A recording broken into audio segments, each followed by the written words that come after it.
Great to be here this afternoon at CityWorks Expo.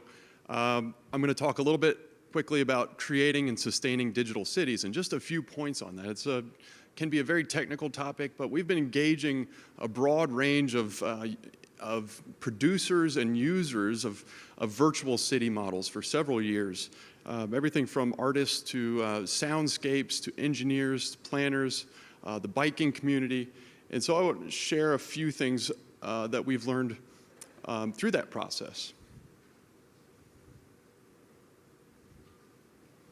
Okay, first, as a geographer, I must talk about a sense of place. And so, it's the set of characteristics that make a place unique.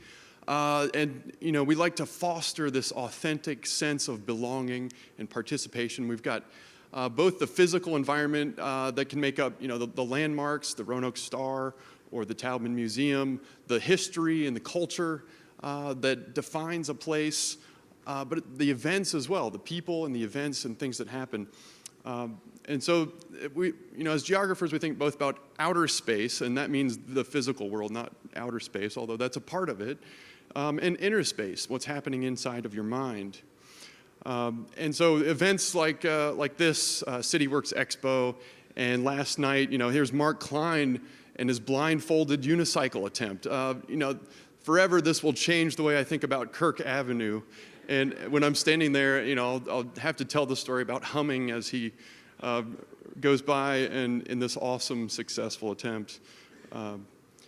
Artists and poets and writers, and they also contribute to creating that sense of place and helping define it and explore it. Here, this is a satellite art piece that one of my companies has done, Appalachians from Space. So we can think about, here's Roanoke, a little bit hard to see, but Roanoke here in the Appalachian Mountains, Blacksburg, and the New River, Claytor Lake, Burke's Garden, sort of foundation of this piece, and the flowing Appalachian scape there. Another part of the sense of place, of course, as Eddie was talking about, the entrepreneurship. This is really exciting in our Roanoke-Blacksburg community. The Roanoke-Blacksburg Technology Council has been great, sort of providing a lot of opportunities and helping us define this in our region and develop that high technology profile and getting folks excited. We have the Center for Innovative Technology, Virginia Tech, Carilion, the city of Roanoke and Blacksburg, all of these things coming together. TechPad was mentioned. This was the Hokie Health Codeathon, trying to use open government data to solve health problems. We had Blacksburg Startup Weekend a few weeks ago, and tonight we're kicking off the Hack for Education to help solve some of the Department of Education's problems with their new longitudinal data sets. So that'll be a 24-hour hackathon. Now, as we get into just moving towards digital cities or the mirror world, we've got the physical world, but we also want to think about the digital world that might be the digital representation of this physical space. And we want to think about the sense of place that we need to develop there as well. And of course, one of the big ideas that's come out over the last couple of years, City 2.0. This, you can go to the TED Talks, and it won the big TED Award for this year. And so there's some great concepts there, and many definitions. This has been around for a while. People talking about mirror worlds for a long time, and talking about ubiquitous cities where networking and the sort of the telecommunications space and augmented reality is going to blend into a new kind of paradigm. And to me, it's a lot about the information systems that we can fuse with those physical systems. Here's a screenshot from Google Earth of Roanoke. You can see Mill Mountain and the star in the background, and these buildings sitting there. And what I want to say, we have to be careful about our sense of place and making sure it's authentic, and it's something that we control as the citizens and decision makers and leaders of these communities. Here in Google, it's, what a great platform, a template. We just sort of plug our information in. It's easy. And people have built these 3D building models and uploaded them into Google Earth Warehouse. And this has really changed the way, Google Maps came out. We sort of changed the way we were thinking about the world, and everyone zoomed into their house immediately. Now, when people upload their buildings, yeah, you click through the terms of service and say, sure, I'll give this away. But really, read those carefully. Term 11, you're giving Google global, irrevocable rights to your data. They own it now. So we're giving away our digital sense of place and ownership. So we really got to think about the licensing and intellectual property terms. We've been trying a ground-up approach in Blacksburg through the 3D Blacksburg Collaborative. And we have a similar process, except we have we give people our best available terrain data and all of the kind of information that we can from our geospatial archives and ask them to build models. We train them on how to do this so that we can harmonize what the architect and the artist and the civil engineer might be producing. Well, the architect producing this wonderful building model with detailed window panes, and yet the model is really a large file. We maybe don't need all that detail for general purpose.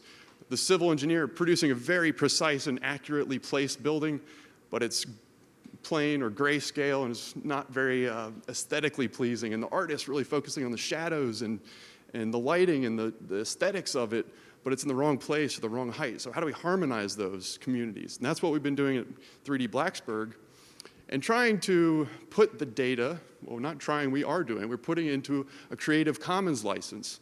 So we have people agree. When they click through terms of service, they say, sure, you can have this model and put it in this Creative Commons environment where anyone can remix, reuse, even found a business on top of that for commercial purposes. So maybe this is a new platform for entrepreneurship and innovation.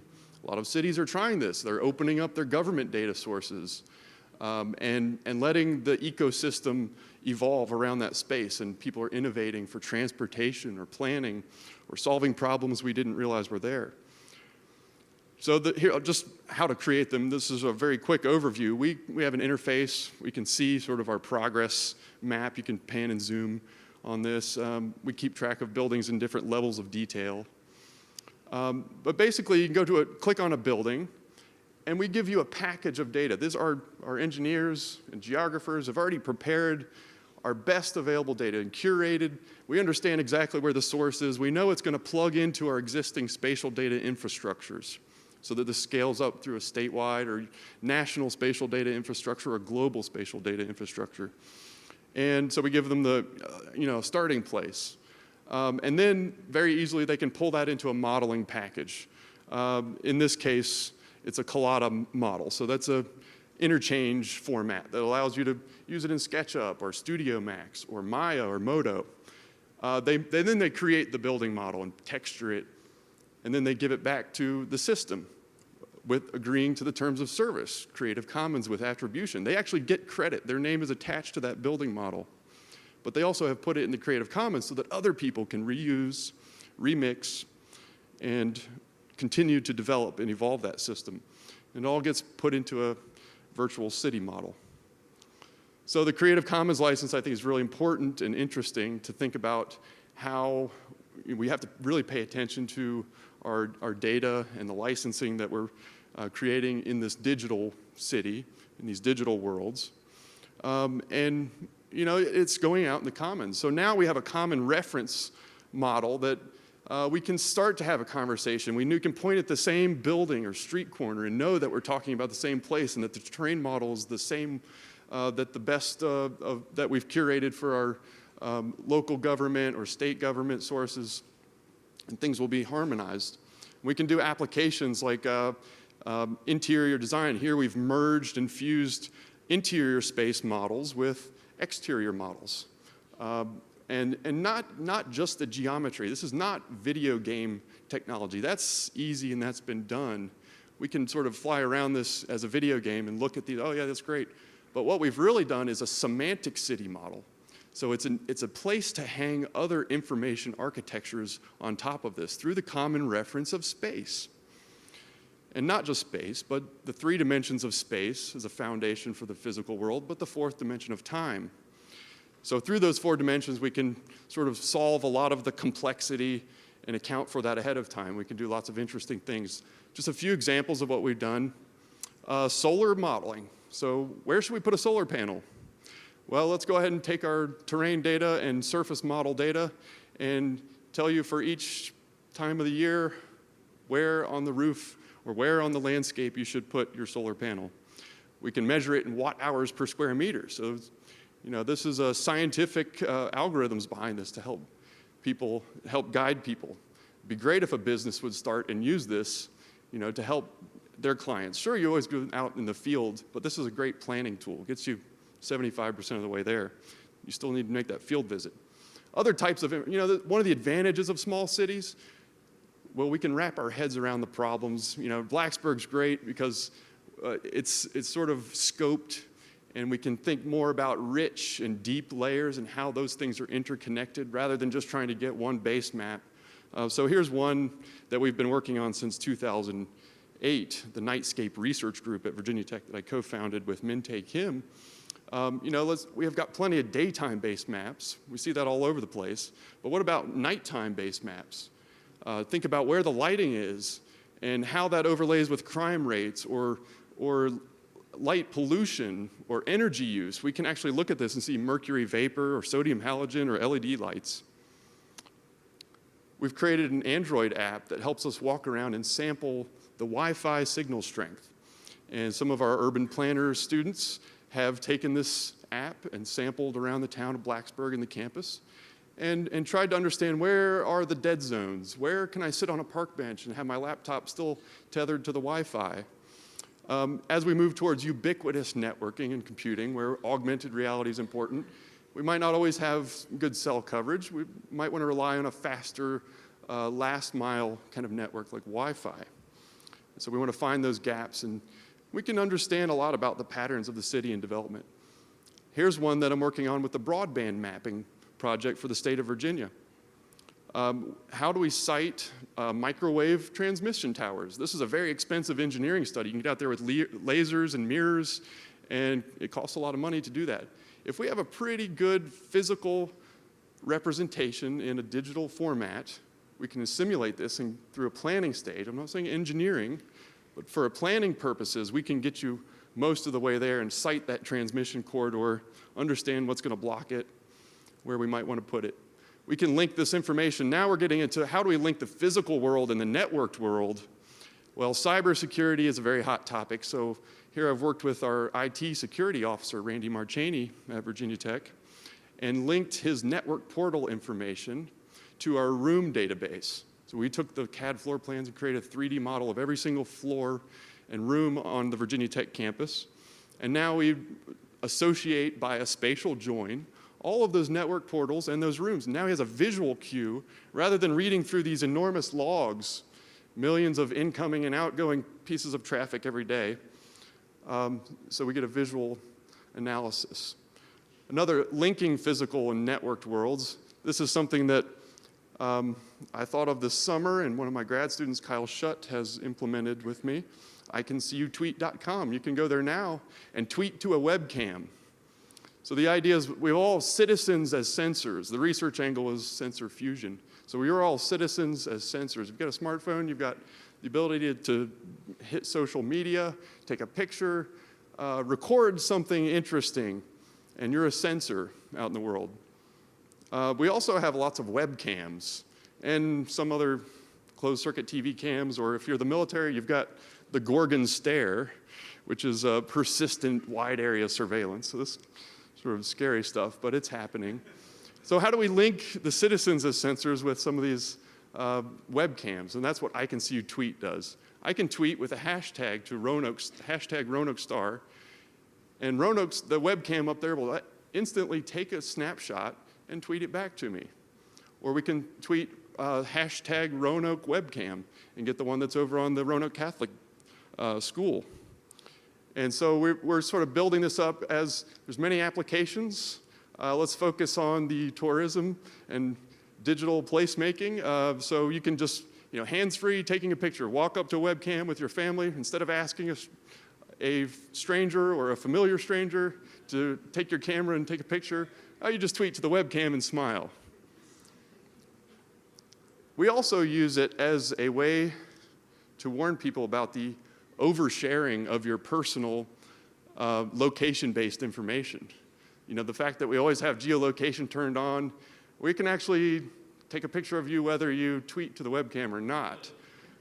So if you walk in that view shed and we know you're lat long and something happens, you check into Foursquare or Facebook or tweet with a latitude, longitude, we could take a picture of you. So the warning about oversharing of your personal information. Again, we'll focus on the positive. The placemaking in the Twitterverse, you know, so here I am, I think just a few days, October 14th, tweeting to the Roanoke Star webcam at night. You know, just adds, it enhances our digital placemaking. Leadership, my final points about the top-down approaches. We've really got to get our leadership to understand, especially the licensing and intellectual property and sort of digital placemaking. The fact that we need to own and control our own identity and presence. You know, if Google's managing all of our maps and information, yes, it's low budget and it's easy, but as soon as we want something changed or something's wrong and it's critical, good luck trying to get someone on the phone. So we've got to get our leadership to become digitally literate and fluent in these topics. And we've got some people that are, like Anish Chopra there, this second one from the left. He was the first chief technology officer in the White House. He understands these things. And then at the local level, you know, these are the Blacksburg and Roanoke mayor, pair of them. And, you know, I know Mayor Rordam has just started tweeting a couple weeks ago, so it's great. He's getting there, he's understanding. And then really the bottom-up approach is where it happens. We've heard this over and over again. It's about every one of you understanding how to help make your digital sense of place and placemaking. So thank you very much.